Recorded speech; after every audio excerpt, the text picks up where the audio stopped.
Alam. Ba, Neng ada kat kereta banci ni. Ba, nanti Ba pergilah rumah banci. Best.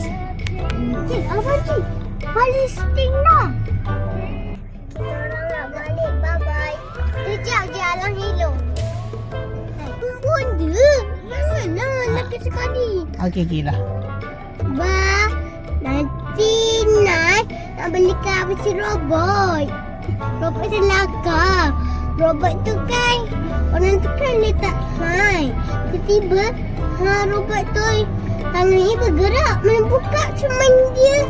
Lupa-lupa cuma game. Sudah. Ya, dah lama nak beli tapi Ba kat mana? Ba, berilah. Ayah, bukan boleh. Ba, berilah. Ba, alam robot kan. Siapa? Robot lah. Itu robot banci. Nak belikan robot.